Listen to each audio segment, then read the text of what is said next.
Merci, Madame la représentante spéciale adjointe,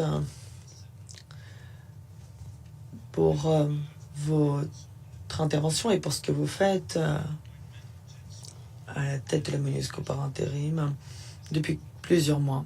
Je viens également à féliciter M. James Swan en tant que nouveau représentant spécial du secrétaire général et chef de la MONUSCO.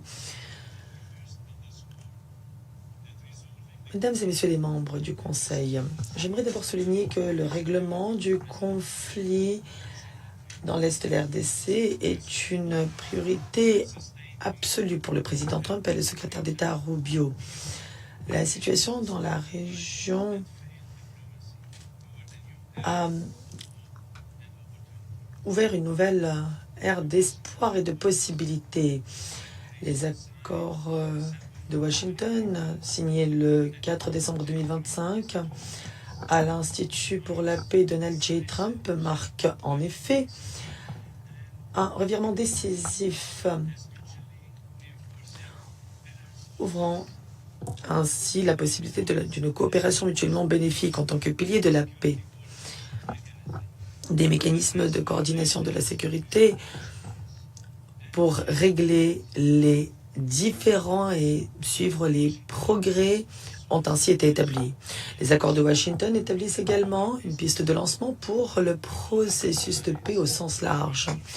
Nous savons tous que le règlement d'un conflit aussi complexe et aussi enraciné que celui qui frappe l'Est de la RDC ne surviendra pas du jour au lendemain. Il faudra de la patience, un contact soutenu et des efforts concertés des parties elles-mêmes, des partenaires africains et de la communauté internationale plus largement. Ces accords reposent néanmoins sur des engagements de bonne foi pris par les deux pays, les deux dirigeants. Ils affichent leur volonté d'aller au-delà de la confrontation pour que s'ouvre une ère marquée par la coopération et la stabilité pérenne. En parallèle, le cadre de Doha offre une piste parallèle, mettant l'accent sur le contact direct entre le gouvernement de la RDC et le groupe armé M23, afin de régler les problèmes concrets issus des violences. Nous remercions le gouvernement du Qatar qui a accepté la facilitation de ce processus. Ces efforts sont complétés par le processus de médiation de l'Union africaine, conduit par le président de l'Angola, M.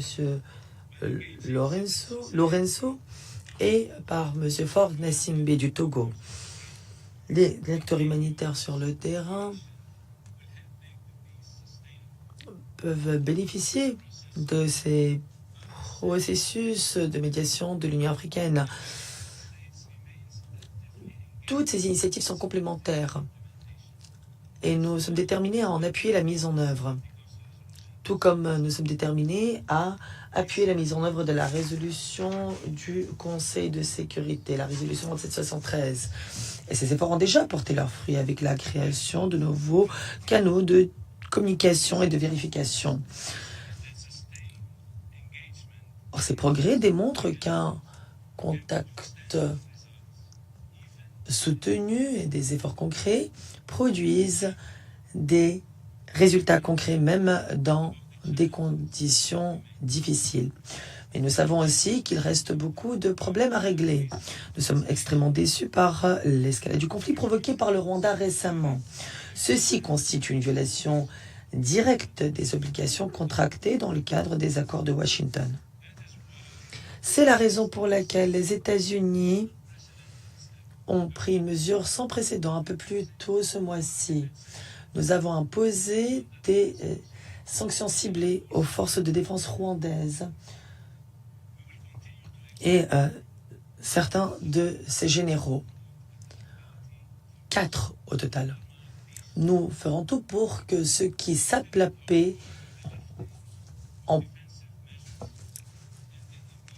assument les responsabilités de manière concrète. Nous appelons aujourd'hui au retrait immédiat des forces rwandaises du territoire de la République démocratique du Congo. Nous appelons en outre au respect de la souveraineté, de l'intégrité territoriale et de l'indépendance politique de la RDC. Dans le même temps, le gouvernement de la RDC s'est engagé à neutraliser immédiatement les FDLR. À tout le moins dans les zones que le gouvernement contrôle. Ceci est essentiel pour apaiser les préoccupations qui alimentent la méfiance et l'instabilité dans la région. Pour que la paix soit pérenne, il faut également rétablir l'autorité de l'État de la RDC dans les Kivu. Le peuple congolais doit pouvoir compter sur ses institutions légitimes pour la sécurité, la gouvernance et les services de base dans ces régions. Nous devons également confronter directement un des facteurs les plus importants du conflit en RDC. En effet, les ressources naturelles de la région sont pillées systématiquement depuis des décennies. Les groupes armés, les réseaux criminels et les acteurs extérieurs se livrent à des activités d'exploitation des ressources minérales de l'Est de la RDC à travers des activités de trafic qui alimentent ensuite des chaînes d'approvisionnement illégales qui enrichissent à leur tour les groupes armés et d'autres acteurs, pérennisent la violence et sapent la gouvernance légitime. Cette exploitation prédatrice prive le peuple congolais des avantages que pourraient leur offrir leurs richesses naturelles, tout en alimentant la stabilité dans toute la région des Grands Lacs. Une économie de l'ombre s'est ainsi constituée et maintenue pendant trop longtemps. Toute paix durable dans l'Est de la RDC passe donc par le démantèlement sérieux de ces réseaux de trafic. Il faut renforcer la transparence et l'exploitation responsable des ressources naturelles pour que ces richesses colossales du Congo bénéficient et profitent à son peuple. J'aimerais également présenter mes sincères condoléances aux familles proches de la ressortissante française tuée le 11 mars, ainsi qu'aux proches des civils tués dans cette attaque. Tous les acteurs armés, y compris les sociétés militaires privées, doivent cesser les attaques de drones contre des forces statiques ou en retrait ou dans les zones densément peuplées et urbaines. Les partis avancent dans la mise en œuvre de leurs engagements, mais la MONUSCO reste indispensable dans le contexte actuel. La MONUSCO, le mois dernier, a facilité en effet, avec la conférence internationale sur la région des Grands Lacs,